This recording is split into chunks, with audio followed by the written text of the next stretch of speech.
Good morning friend, তোমাদের দাদাভাই কালকে চলে গিয়েছিল ধুবড়িতে। এই যে দেখো কত সুন্দর চারা নিয়ে এসেছে আসার পথে একটা নার্সারি থেকে।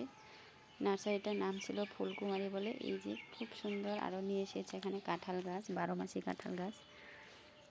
আর এটা হলো ওইটা, আর এটা যে চিকু গাছ বলে।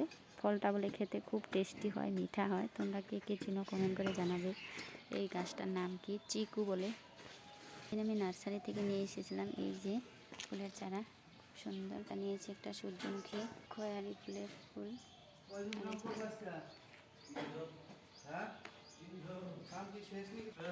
এই যে তোমাদের দাদাভাই কাজ করছে ক্ষেতের মধ্যে।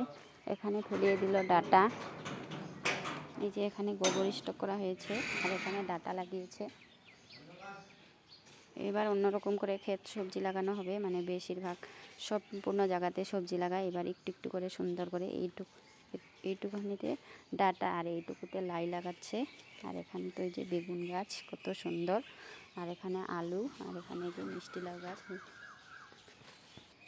যে মূলো, আমরা মাঘ মাসে মূলো খাই না, মাঘ মাস চলে যাওয়ার পরে মূলো খাবো। কে কে তোমরা মাঘ মাসে মূলো খাও না?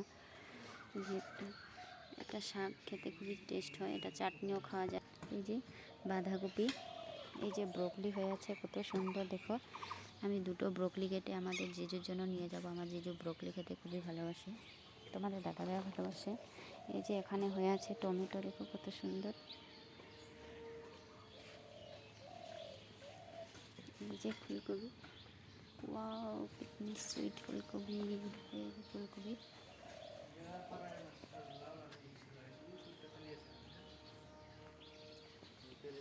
এই যে ফুলকপি, একটা ফুলকপি তুলে নিলাম। এইটা ডাটা বাটা দিয়ে, ওই দুইটা তুলি।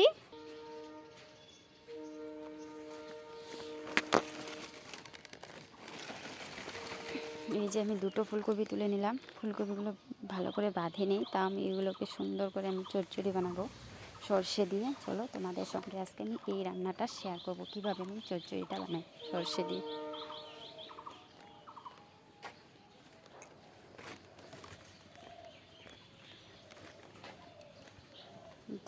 ফুলকপি